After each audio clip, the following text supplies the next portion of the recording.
সন্ধ্যা নামলেই যেন বদলে যায় সোনাঝুরি। দিনের বেলায় যেখানে পর্যটকদের ভিড়, খোয়াই হাটের পথে যেখানে জমজমাট পরিবেশ, সেই রাস্তায় সন্ধ্যা নামতেই হয়ে উঠছে শুনশান। স্থানীয়দের মুখে মুখে একটাই প্রশ্ন, তবে কি সত্যিই কিছু আছে? ভূতের আতঙ্কেই কি রাত নামলেই ফাঁকা হয়ে যায় এই রাস্তা? কিন্তু না, আতঙ্কটা ভূতের নয়, আতঙ্কটা গর্তের। সোনাঝুরি খোয়াই হাট যাওয়ার পথে রাস্তার উপর তৈরি হয়েছে বড় বড় গর্ত। বর্ষার জলে সেই গর্তগুলি এখন আরও ভয়ঙ্কর। জলের নিচে কোথায় কতটা গভীর গর্ত তা বোঝার উপায় নেই। ফলে সন্ধ্যার পর অন্ধকারে এই রাস্তা দিয়ে চলাচল করাই রীতিমতো আতঙ্কের হয়ে উঠেছে। আর সেই আতঙ্ক যে নিছক ভয় নয় তার প্রমাণ মিলেছে গতকাল সন্ধ্যাতেই। গর্তে পড়ে একটি টোটো আচমকা পাল্টি খেয়ে যায়। টোটোর নিচে চাপা পড়ে যান চালক।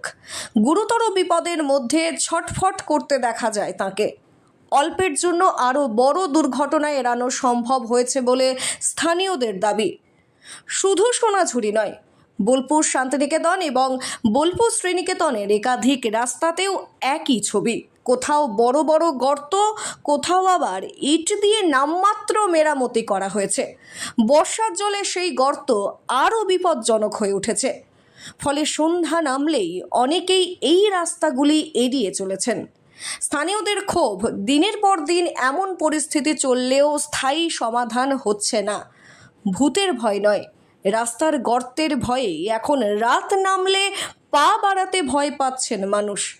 তবে প্রশাসন সূত্রে জানা গেছে খুব দ্রুত এই গর্তগুলি মেরামতের উদ্যোগ নেওয়া হবে।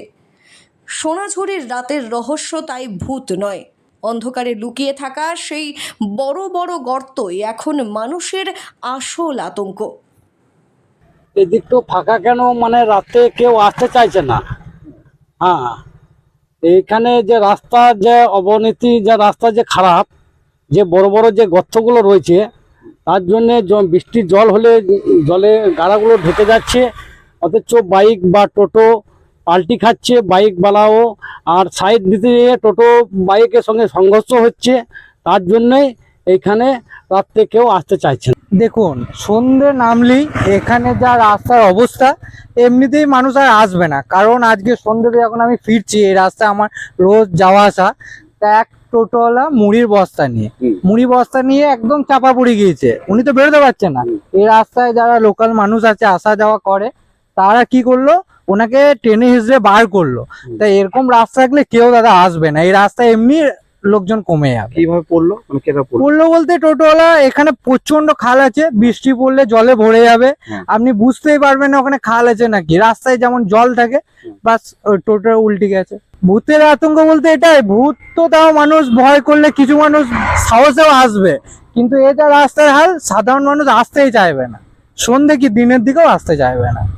এই দেখছেন, এখানে জল জমে আছে। আজকে একটু জলে কম আছে, কারণ এখানে পুরো জল জমে থাকে। আর এইখানে যত আসছে সব মানুষ এখানে উল্টে পড়ে যাচ্ছে। এখানে বড় বড় ভূত বেরোচ্ছে দাদা, বিশাল বড় বড় ভূত। এই যে দেখছেন গোটাটা, ঠিক আছে। এই প্রতি বছর এখানে এরকম হয়, প্রতি বছর। কখনো ঠিক করা হয় না, কারণ এটা একটা গর্ত করে দিলে তো জলটা পেয়ে যাবে। কেউ কখনো করে না, কোনো সরকার করছে না এটা, দেখছে এটা। এই পুরো রাস্তা আপনি দেখবেন, পুরো রাস্তাটাই এরকম অবস্থা, ঠিক আছে। আর ওইখানে আমার সামনে আমার বাবাও পড়ে গেছে একদিন। বাবার এখানে পুরো হাতটা পুরো ভেঙে গেছে, রড ভরেছে। বাবা এই তো রিসেন্টলি রডটা খোলা হলো, যাচ্ছে তো অবস্থা এখানটা। এরপরে আরো জল হয়, আজকে তো জলটা কম হয়েছে। এরপর যখন জল হয় পুরো মানে মানুষ তো চলতে পারে না এখানটাতে, বুঝতে পারছেন। এটা এই সোনাঝুরি রাস্তাটা অন্যান্য রাস্তা, এটা সোনাঝুরি রাস্তা। এই তো সামনেই হাট, সামনে সোনাঝুরি হাট, হাট থেকে এই তো সামনে 100 মিটার দূর হবে। আর একটা শোনা যাচ্ছে যে সন্ধ্যা নামলে ভয়ে এদিকে কেউ আসছে না। হ্যাঁ, এই তো বললাম তো, জলের ভূত দাদা, তো ভূত। এই গর্ততে ভূত বেরোবে, আপনি যান, আপনি বুঝতে পারেন। একবার যান না এখানে, আপনি দুর্ঘটনা ঘটছে তো খুব প্রচন্ড দাদা। জোরে গাড়ি স্পিড এলে দাম করে খালি ঢুকে যাচ্ছে খাটা। একদিন তো অ্যাক্সিডেন্ট হয়েছিল এখান থেকে, তখন 4 চাকা ভ্রাম করে বাইকে ঠুকে দিল।